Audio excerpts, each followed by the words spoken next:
unforgiveness, I almost call it like the magical elixir that will open up the floodgates to so many of the things that you want to obtain in your life, whether it be health, wealth, relationships, life experiences. Unforgiveness is like a ball and chain that we're dragging along, and it shuts doors to us because we spend a lot of our time massaging that pain. And believe me when I tell you, as a life coach, I've talked to hundreds of people. What I know is that even though you are justified, even though you suffered, it is you who continue to suffer if you do not forgive. It's like Nelson Mandela once said that unforgiveness is like drinking poison and expecting the person who did you wrong to die. It doesn't work that way. They did you wrong, and now you harbor unforgiveness and you continue to do a wrong unto yourself. Welcome to Linda's Corner, where we bring more hope, healing, and happiness to the world. My name is Linda Bjork, and today we're going to be talking about how forgiveness is the pathway to happiness. I'm delighted to welcome Dr. Dravon James. Dr. Dravon is a leader in the healthcare industry. She is a transformation specialist, inspirational speaker, acclaimed actress, author, and the founder and director of Everyday Peace. She has been featured on ABC, NBC, CBS, Fox, and more. You can reach Dr. Dravon at her website, drdravonjames.com, and I'll include that link in the show notes. Welcome, Dr. Dravon. I'm so glad that you could join with me today. Thank you for having me. I'm excited for our time together. Thank you. I am too. I can't think of anything really more important than the topic of forgiveness. And it's interesting to me that as a pharmacist, you fill prescriptions. We're trying to help people feel better, get better. And yet the prescription that we're talking about today doesn't come in a bottle.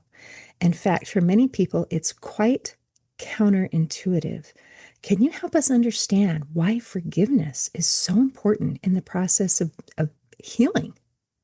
Oh, yes. And I love the way you put that because although it may not come in a bottle that you get from your local pharmacy, it is bottled up inside of us. And I almost call it like the magical elixir, if you will, that will open up the floodgates to so many of the things that you want to obtain in your life, whether it be health, wealth, relationships, life experiences. Unforgiveness is like a ball and chain that we're dragging along, and it shuts doors to us because we spend a lot of our time massaging that pain. And believe me when I tell you, as a life coach, I've talked to hundreds of people, my own story, where I just sometimes want to just, burst out in tears and say, you're justified. You're justified. But because the intensity of my love and what I know is that even though you are justified, even though you suffered an unforgivable, as they say, unforgivable wrong, it is you who continue to suffer if you do not forgive. It's like Nelson Mandela once said that unforgiveness is like drinking poison and expecting the person who did you wrong to die. It doesn't work that way. They did you wrong, and now you harbor unforgiveness and you continue to do a wrong unto yourself. Okay, I love everything that you said. And just from starting, it's like, ooh, from here we could go this direction or this direction or this direction. There's so many things that we can talk about. So let's start with some of the things, the keywords that I picked out from you. I loved how you talked about that it's bottled up inside of us because it really is. And you also brought up some of the points that forgiveness is for us. I think it's a very common misunderstanding that forgiveness is about letting someone off the hook. And I know we're going to talk and expound more on that a little bit later. I loved that you brought up that we are justified, and that matters. That's another problem about forgiveness that I know we're going to expound on later. Forgiveness feels unfair. It feels like it robs justice, and it creates sometimes a core conflict with us that we want justice, we want fairness. And when it feels like it's denying justice, it's like not only can I not do it, I don't want to do it. It's not right to do it. So I know we're going to talk about that some more. And I also loved that you talked about your own story. So if you'll forgive me, is it okay if we start there? Because that Oh, is yeah. interesting. Sometimes people think, yeah, you're talking about forgiveness, but you have no idea what I'm going through. So sometimes if we understand what you have gone through, we say, oh, she does get it. Yeah. So that's it. And I love that too, because I teach that to my clients is that the pain that you are suffering, one day, hopefully, you can use to help another person in their struggles. I know that because when I was younger, in my young days, I used to work late shift and I used to listen to podcasts just like this. And I would be taking notes sometime of what the speakers were saying because I was going through something and it would really help me. And so my own story, which is one of the stories I talk about in the book, gosh, there's so many talk about forgiveness. But I think for me, I'll talk about how I first began to develop an unhealthy forgiveness practice, which I held on to for years because I thought it was healthy. And that was the last time I saw my dad. And I was a little girl, and in the book, I talk about how I thought he had promised to come back and get me. That was how I translated it in my mind. My parents were divorced, and I asked him if I could come and live with him. And, in that time together, he said a lot of things. But what I did hear was that I'll be there in the morning and I will get you in the morning. That's how I translated. Now, I look back on that conversation. He did say he'd come in the morning. He didn't say he was coming to get me. But long story short, a little girl, I don't even think I was in the third grade yet. But I remember getting up really early that morning and telling my grandmother that I was going to be skipping breakfast, which she refused to have me do. And I'd be sitting out on the porch because my dad was coming. And so she, I'm sure her antennas went up and she made me eat breakfast. But I sat on that front porch from after breakfast, and it was before the sun was out until lunchtime. And then she made me come in for lunch. And I sat there until it was the wee hours of the night. I don't remember going in for dinner because I remember throwing a tantrum that I had missed him when she had me come in for lunch, and I blamed her for that. And it wasn't until my uncle said to me, who was just a few years older than I was, "Oh, dads lie to their kids all the time." It occurred to me that, oh, well, maybe it wasn't my dad's fault. It was my fault that I had done something to make him not want to come. And so I instantaneously forgave him 100% because it wasn't his fault. It was my fault. And I took on the responsibility of trying to become, as my journey into trying to become perfect so that I wouldn't offend anyone. So that was my first journey into an imperfect forgiveness practice. I felt like I was doing the right thing, forgiving somebody else. But I can't tell you how many people I talk to who forgive everybody else, but never forgive themselves. Never. They harbor such unrealistic expectations from their human experience. And the first thing I teach people is to go through your inner self and become self aware and figure out where you're holding resentment towards yourself. And your first act is to let that go. You've created this beautiful mental image in your story. I can just see this little girl sitting on the front porch, just waiting for her dad to come. And and the pain and the disappointment and the frustration and the heartache that it didn't turn out the way that you wanted or expected. And it's so interesting the way that our minds work. I think, especially as children, although we can do it throughout our lives, Yeah. where there's a feeling again of justice, of fairness. If something happened to me that wasn't good, I must have earned it. I must have deserved it. It's my fault. I wasn't good enough. I wasn't perfect enough. I love my dad. It couldn't possibly be that he did something wrong. The blame must be with me. And what a painful, painful way to live. So thank you for clarifying that that is a direction that we can confuse forgiveness that I Yeah. hadn't really thought about as a way of confusing forgiveness. And yet I can share so many stories where exactly that same thought process came to be, where we blame ourselves and then we never forgive ourselves. We let it fester. We try Yeah. to earn the love. We try to fill that hole in our heart somehow. I'm gonna cry. Dang it. Okay, so that's how we one of the ways that we can do it wrong. Right. So at what point did you realize that you needed to forgive yourself? Because that's not intuitive. With the story of what happened, I would Yeah. not immediately think, oh, I'm hurting. I need to forgive myself. I mean, Yeah, what made you I not went think it? years, and people would say, "Gosh, you forgive so easily," and I did.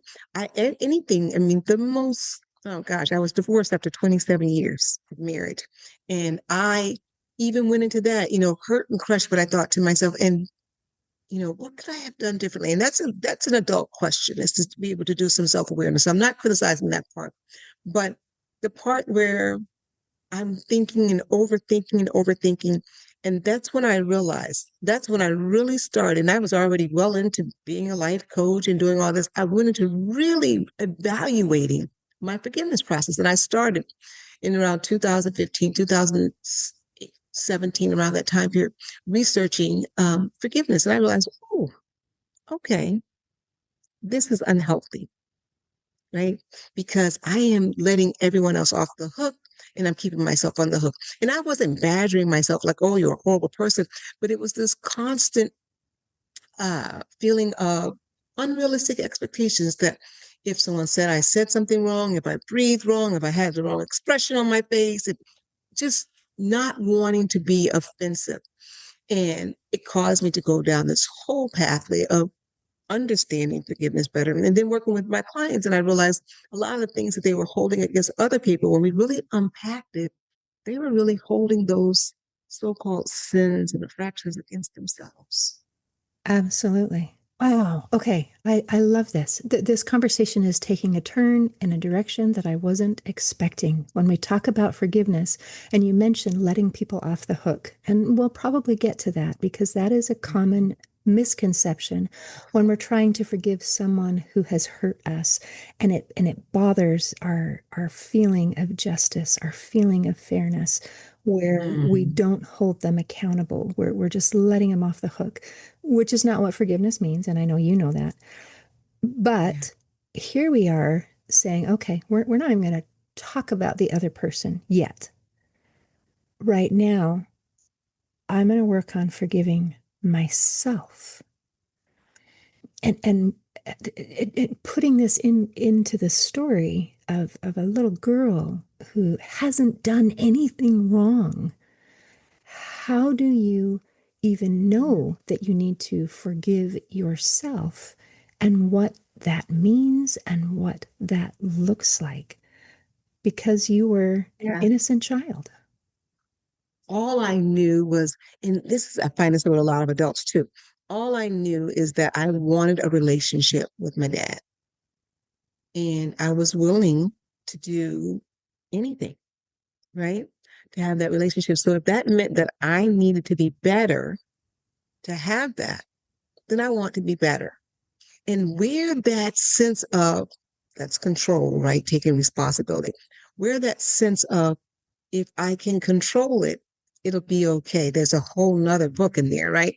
But if I can control it, and if I own it, you can't fix something that you don't control. So I felt like, well, if I am the problem, then I can fix the problem and then I will get what I want, right? So this is the inner thinking of a little girl. And believe me, I was well into my adulthood when I unpacked this, that I had been holding this, and it had become a theme in all of my relationships. You know, all I had carried that theme in all of my relationships, where I would take on forgiving you immediately and take on all of the responsibility, no matter what the thing that you had done, so that I could perhaps preserve the relationship and keep you in my life. Now, forgiveness does not mean reconciliation. It does not mean that there'll be a relationship after the forgiving, right? But again, this is all before me doing the work. So when I work with people on forgiveness, I'm like, you're working with a really good person for this because I did all this work, in reverse engineering of this process with myself and through my studies. And I realized, gosh, it feels really good to authentically forgive and to know that forgiveness is not one and done. You don't go through a process and say, okay, I've forgiven that, and then never feel anything again. You're very lucky if you do, but for those big things in life, they'll resurface again. And each time you become more and more um, skilled at the forgiveness process and the skill set till it doesn't feel as heavy as long as it did before. It doesn't the intensity doesn't last as long, and you move through it. And each time it cycles through, then you eventually get to a point where you can remember the act, remember what happened, but not have all of the emotion associated with it. Yes, absolutely. That's what we're going for. This is not Yeah, amnesia. This is not, it that's it. didn't happen. This is, I can talk about this story and I am okay. It doesn't make me Yeah. cry. I can even smile. And this is something that I learned from. And that's the goal. That's what we're going for. We're not denying that life happens. We're not doing any of those things. We're not trying to sweep it under the rug and pretend that these painful experiences didn't happen. But we want to be free. We want to be free. Oh my gosh. Okay, you mentioned something that I just loved, this golden nugget that I want to reiterate and even talk about a little bit more. You have uncovered part of the secret of why we blame ourselves, especially as children, and it is a defense mechanism. If I am in control, then I can do something about it. And the person we know we have control over is ourselves. That means if I am the problem, maybe I can be the solution. And there's it's a mixed bag because in every situation we are part of the problem. Maybe not in the situation with you and your father, but in most interactions, I mean, we're not perfect individuals, Yeah. but we don't have to be. And the control, we need to remember that the control we have is over ourselves. We do not have control over another person.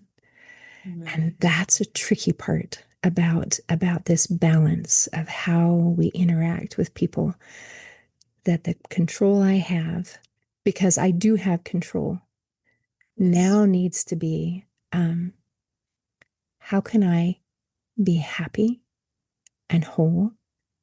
And how can I be healthy? I mean, what other words would you put into that? And this control of Happy, happy and whole and accept what is, right? And that is so important. And one of the things I say is to become self-aware. And what forgiveness does give you is this the gift of self-awareness. To me, forgiveness is one of the greatest self-love acts that there is. But to become self-aware and to say, hey, this is how I feel about what happened. This is how I feel. This is how it impacted me. That's being self-aware and say, and this hurts, and I feel like it's unfair, and all of the other things, and allow yourself that moment to grieve or whatever. I say moment, but I don't mean to minimize the time frame. But at the same time, then decide that I would like to feel better, even though this painful thing has happened. I would like to feel better, even though this painful thing has happened. So accepting that it has happened. And once you can make that, once you can make that statement, say, I don't like how I'm feeling now post the event. My feelings were hurt. I was betrayed, whatever the answer is. Dr. Lushkins, who does a lot of work on forgiveness, says that forgiveness is very simply put, not easy to do, but simple to say, is that it is being able to accept the answer no, ooh, right? And if you think about it, that's really what it is. You wanted someone to love you and be loyal to you. they betrayed you? And the answer is no, I will not be loving and loyal to you. You want somebody to be transparent in a business agreement and they practice fraud. Their answer is no, I will not be honest and transparent. And then to forgive is to say, I accept your answer. I accept it. I accept your no. Wow. Okay, so now we need to go into that a little bit. To say, I accept the no does not mean that we accept that someone is going to betray us or walk all over us or treat us unkindly. Once again, we go to, okay, I see you now. I I see you. see you. I see what you are. Okay, I accept that.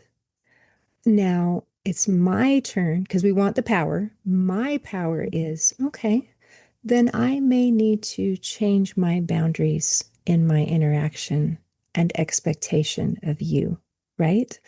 Absolutely. It doesn't mean that I accept you to keep doing to me. It's like I see that your answer is no to the things, to the values that I hold, right?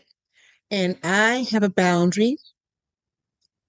I can forgive you for this act, but how we interact or if we interact in the future will be that I will, not engage with you in this particular manner, or maybe we will not have to have any relationship at all. But I'm going to forgive you. I accept you as you are. I accept what you have done. It's done. I can't change the past. And I refuse to allow myself to keep being victimized by rumination and constant worry over the what ifs. And I should have. This has happened. Acceptance Wow. is key. Yes. Okay. Acceptance. Oh my goodness. What an interesting thought. Okay, so let's well maybe you can come up with a better scenario, but let's just pull one out of a hat here. Let's say I'm in a relationship where my partner is cheating on me all the time. Cheat, cheat, cheat, cheat, cheat. Okay. So for some people in a scenario like that would think that forgiveness means that I forgive this person and that basically means it's okay. Or I'm just going to sweep it under the rug. I'm just gonna take it because that's what forgiveness is. But we're going to say, no, no, no, no, no. That is not what forgiveness means. Forgiveness is, okay, I accept that this is who you are. This is the behavior that you want to continue. Okay, now it's my choice. What am I going to do about that? So So, now you have, yeah. yeah. So, okay, let's go ahead and turn it over to you. What would you say? So now you have to decide, right? If this is a painful act, we're aware we've forgiven the act, but now we have the control to say, I've forgiven that. What is it that I want in my life where this is concerned? Right? Forgiveness means I will not continue to be hurt by what you have done. It does not mean I will continue to be in relationship with you so that you can do it again. Right? Reconciliation takes two people. The forgiveness is for me I work in healthcare, so I always say, in order for me to see what's wrong, and I'm a pharmacist, but in healthcare, so in order for us to see what's wrong, we have to stop the bleeding. If there's bleeding, I can't see. Let's stop the bleeding. I can see what's going on underneath the bleed, right? So I've got to stop this outpouring of unforgiveness, this that's saturating my consciousness, and I'm dwelling in this unforgiveness. I have to stop that first and say, okay, I forgive you. I forgive this thing that you've done to me. That frees me, it frees my mind every time I go back to dwell and say, oh, I've already forgiven that. Now I can decide whether or not I want to continue to pursue, we're talking about in this example, a relationship with you. Because remember, if you're going to continue to cross a boundary with me, and I value myself, I cannot be in relationship with that. I cannot be in relationship with that. So forgiveness is self-love. It's the first step. But then in this example that we're using here, we then have to go and say, what are my boundaries? What are my values? How am I showing up for myself as loving to myself? Forgiveness does not mean reconciliation, not at all. And it doesn't mean I'm letting the other person off the hook. It's saying I'm stopping the pain in me from that I'm causing myself by rumination and going over it again and reliving it over and again. Every time it comes up, I'm going to say to myself, I've already forgiven that. I've already, yes, it does hurt, but I have forgiven that. Wow. Okay.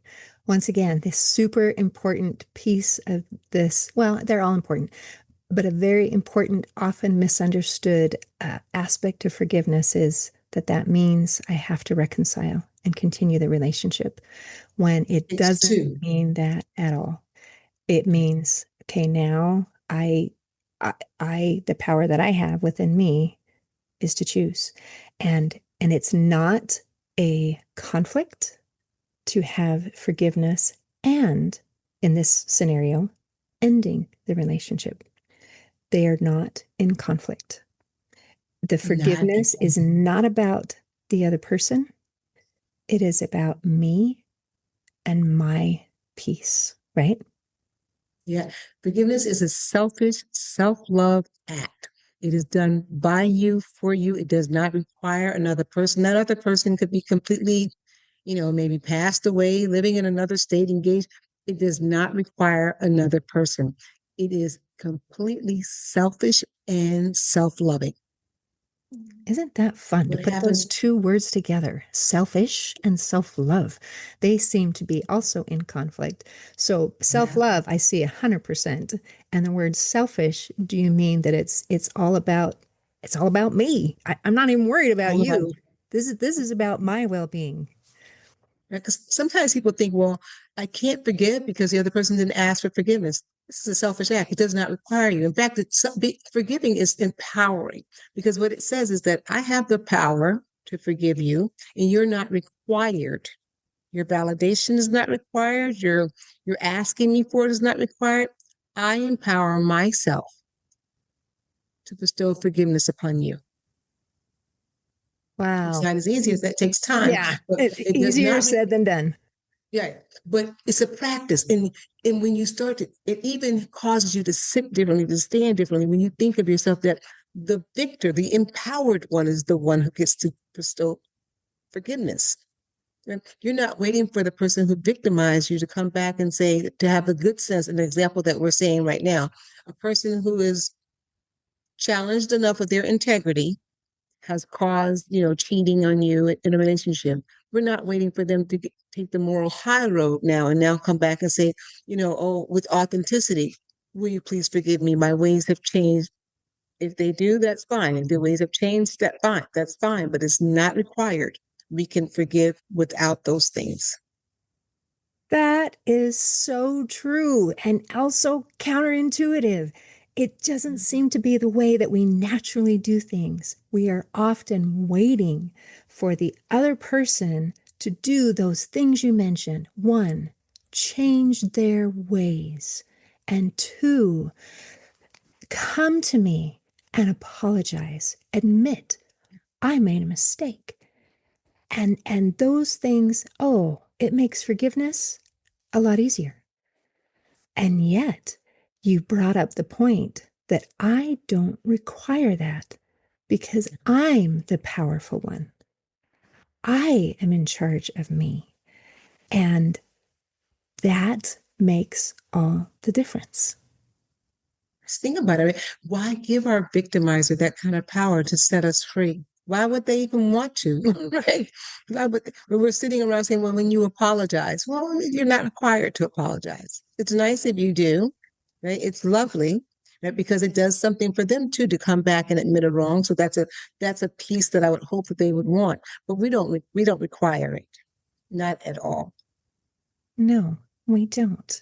We have the freedom and we have the power to. We talked earlier about letting someone off the hook. It's not them we're letting off the hook. When we forgive, it's letting me off the hook. It's letting It us off sure the is. hook. It sure is because it's almost as though, and I love it. I love in the hook. It's like almost as though the hook is in our mouth. We've been caught by this transgression against us, right? And we keep making sure that we stay on the hook through unforgiveness, right? And waiting. So if we want to get off that hook, the simple thing is that I am going to begin a forgiveness practice. I am going to forgive you for this. It's hard, it's painful. And, you don't deserve what we believe. We believe some kind of great thing is going to happen in your life because we've forgiven you. Right? No, the great thing is happening in our life. The levity, the just being set free happens to us. Oftentimes, the other person, if they're still steeped in their situation, didn't feel anything, nothing. Wow. And I love that you brought up the word deserve. And that goes back to sometimes that feeling of being justified and the feeling justice. It's like, but I was hurt. And that person is still a jerk face or whatever. I, they don't deserve my forgiveness. And again, it brings it back to me forgiving them does not say that what they did is okay. It doesn't say that justice has been served. I'm not even going to worry about you anymore. You are not worth my concern at this point. Right now, I am thinking about me. So I guess your comment about it being selfish, it's such a funny word to me to match selfish with forgiveness. And yet, in a way, it is. This is Yeah. me taking care of me. Yeah. And I just like to piggyback because I have some clients who have to forgive some huge wrongs. And forgiveness doesn't mean that I won't seek justice through a legal system if I need to, right? It means that I will do so without having the burden of unforgiveness in me. It means it is my right to go before a court system to have this story told, whatever it is, and let the verdict be what it's going to be. But either way, win or lose, I have purposed in my heart and soul that I have forgiven this act. It doesn't mean that if this is a legal thing and justice should be sought through the justice system, because I had that for confused in times. Like, well, this is a crime. Of course, if it's a crime, yes.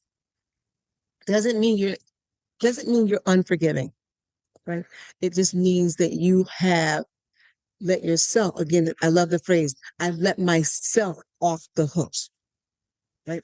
Myself is off the hook so that now I can go on and pursue whatever legal means need to happen without having this heavy burden inside of me.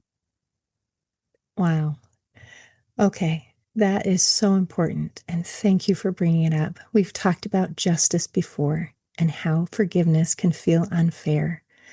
And part of that is really because we misunderstand what forgiveness means. And it does not mean that we don't hold someone accountable. And it does not mean that we don't hold them legally accountable if a law has been broken. And and that that it's about how we feel and our peace and our freedom. So thank you for making that clarification. I think that forgiveness is just one of the most misunderstood concepts. We have so many ideas about what it means, what it doesn't mean, and so we keep it bottled up inside. But I think if we can continue to clarify and be able to understand when we really get it right, they talk about the truth will set us free.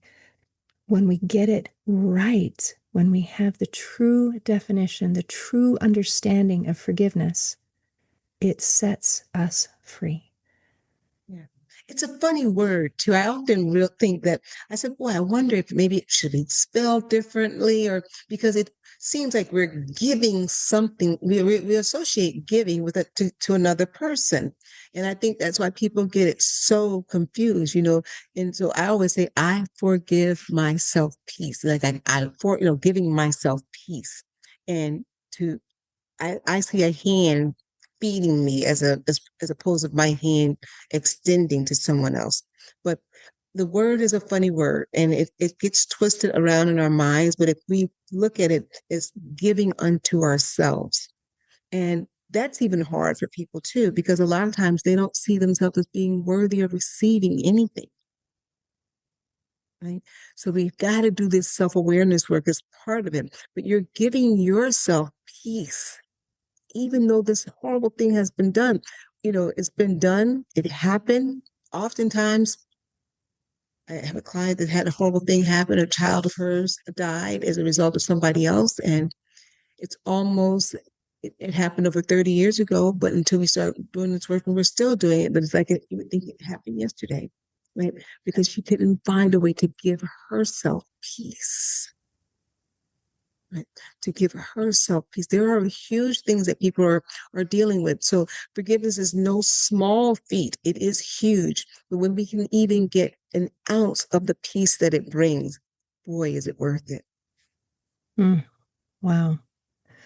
Thank you. I hope for people who are listening today, I hope that they're thinking, I hope that they are becoming more clear on what forgiveness is and what it isn't, and what it has to offer for me and for every person, and why we want this. And so that they can enjoy the peace and the freedom that it brings. And I appreciate the insight and wisdom you've brought today. Is there anything else you want to make sure we cover before we close today? Just one tiny thing is that I like to encourage people. We all have something inside of us that we need to forgive, but start with something really, really small. If you're struggling with forgiveness, don't go for the big stuff. Go for the small things first and give yourself grace. When those things start to resurface in your mind and start to bother you in your spirit, gently remind yourself that you're safe and you have forgiven that before you start going on to the bigger things. You'll get there, but give yourself time. Thank you. I appreciate that wisdom. And thanks for visiting with me today. Oh, you're so welcome. Thank you for having me. In closing, I'd like to share a quote from the John Hopkins Medicine website. It says, "Studies have found that the act of forgiveness can reap huge rewards for your health, lowering the risk of heart attack, improving cholesterol levels and sleep, and reducing pain, blood pressure, and levels of anxiety, depression, and stress." Today, I invite our listeners to improve their health and well being through the act of forgiveness. See you next time on Linda's Corner.